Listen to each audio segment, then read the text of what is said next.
परमेश्वर का हम धन्यवाद करते सभी मसीह भाई बहनों को। जय मसीह की। मेरे प्यारो, आइए प्रभु का वचन सुने और अपनी सारी चिंता परेशानियों को प्रभु के हाथ में सौंप दे। क्या जाने प्रभु की दया हो और आप वचन सुनते सुनते भले चंगे हो जाए। तो जो लोग नए, कृपया इस चैनल को सब्सक्राइब कर दे। तो यहाँ पर मैं वचन लाया हूँ उनके लिए जिसके जीवन में समस्याएं चल रही है। प्रभु यीशु मसीह में होते हुए वो अपने आप को निर्बल समझ रहे हैं और परेशानियों में झेलते हुए अपने जीवन को दुख भरी रोटी खा रहे हैं और विचार नहीं कर पा रहे कि मेरे बेटे बेटियां बिगड़ रहे हैं और मेरे घर के लोग मेरी बात को नहीं सुन रहे हैं, मेरा काम धंधा, मेरा कर्जा समस्या कर रहा है।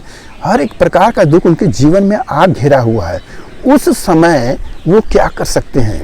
उस समय परमेश्वर का वचन मिलेगा तो उनके दिल में, उनके मन में काफ़ी उत्साह होगा। तो वो यह वचन को सुने, प्रभु उनको आशीष देंगे। यहाँ पर मैं भजन संहिता 119 का 153वां आयत पढ़ता हूँ। मेरे दुख को देखकर मुझे छुड़ा ले, क्योंकि मैं तेरी व्यवस्था को भूल नहीं गया। भक्त कह रहा है कि हे प्रभु, मेरे दुख को देखकर मुझको छुड़ा ले।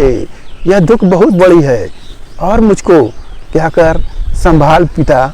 इस प्रकार से वो मैं तेरी व्यवस्था को भूला नहीं हूँ। भक्त ये कह रहा है कि मैं तेरी व्यवस्था को भूला नहीं हूँ, प्रभु मुझको संभाल। क्योंकि अक्सर होता है इंसान परमेश्वर का वचन पा लेता है और उस वचन पर चलता नहीं है और गलत मार्गों पर पैर रख देता है, तो वो फिसल जाता है और वह परेशानी में आ जाता है। परंतु यहाँ भक्त क्या कह रहा है? हे प्रभु, मेरे दुखों को देख और छुड़ा ले, क्योंकि मैं तेरी व्यवस्था को भूला नहीं हूँ। व्यवस्था को जान रहा है, परमेश्वर के नियम को जान रहा है, उसके अनुसार वो चल रहा है। तो प्रभु से वो दुहाई दे रहा है, तो क्या उसकी दुहाई सुनी नहीं जाएगी? उसकी दुहाई सुनी जाएगी, आपकी भी सुनी जाएगी। आपके घर परिवार में जितनी भी समस्याएं हैं उस पर विश्वास करें। प्रभु पर विश्वास करेंगे तो ही चंगाई होगा, क्योंकि प्रभु के पास आने वाले को विश्वास चाहिए। और जब वो विश्वास करता है तो अद्भुत चीज चमत्कार होता है। मेरे प्यारो, आज का वचन जो आपके दिलों के जो छू रहा है उस पर आप ध्यान करें। मैं और भी वचन पढ़ता हूँ, आपको बल मिलेगा। यहाँ पर लिखा है कि मेरा मुकदमा लड़ और मुझे छुड़ा ले, अपने वचन के अनुसार मुझको जिला। मेरा मुकदमा लड़ प्रभु और छुड़ा ले, उस परेशानियों से छुड़ा ले प्रभु और मुझको जिला दे। क्यों? हालेलुया। क्योंकि आपका वचन है प्रभु, वही मुझको खड़ा करेगा। वो प्रभु का वचन है, वही मुझे जीवित करेगा। हालेलुया। तो वचन का सामर्थ्य है। आप वचन को सुनेंगे और वचन के अनुसार आप चलेंगे तो आपके जीवन में अद्भुत काम होगा। यदि आप अपनी मनमानी चाल दिखाएंगे तो कुछ भी नहीं होगा और चिंताओं में डूबेंगे तो इससे आपका स्वास्थ्य खराब होगा और आपका समझ बूझ ज़्यादा रहेगा। इसलिए परमेश्वर का वचन सुनना आपके लिए बेहद ज़रूरी है। तो मेरे प्यारो, अपने बच्चों की चिंता ना करो, अपने पत्नी की चिंता ना करो, अपने घर परिवार और जो दिक्कतें हैं जो उसकी चिंता ना करो, बल्कि परमेश्वर के वचन को सुनो।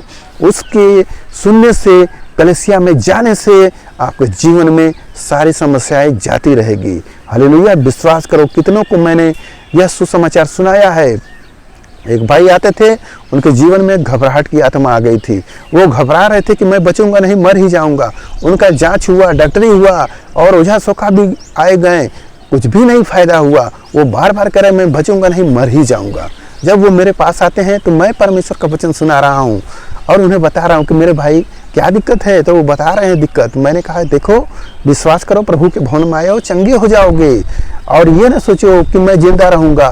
सबको मरना है, एक दिन सबको मरना है, क्योंकि समय समाप्त होता है। जैसे दिन का समाप्त होता है तो रात आती है, वैसे आपका भी दिन समाप्त होगा और आपकी चिंता भी जाएगी। आप प्रभु पर विश्वास करो। तब उन्हें पता चला कि सचमुच हम मर ही जाएंगे तो चिंता करने से क्या लाभ। और वो चिंता को हटाएं और परमेश्वर के वचनों में निरंतर आते रहें और कलीसिया में आते रहें। उनके जीवन में वो चमत्कार होता है और वो भले चंगे हो जाते हैं। क्या उनको दवाई काम किया? क्या ओझा सोखा ठीक किए? कुछ भी नहीं। परमेश्वर का वचन ही उन्हें खड़ा करता है। तो इस विश्वास से आप भी अपने जीवन में आगे बढ़ें। प्रभु आपको आशीष देंगे। आपके लिए हम प्रार्थना करते हैं।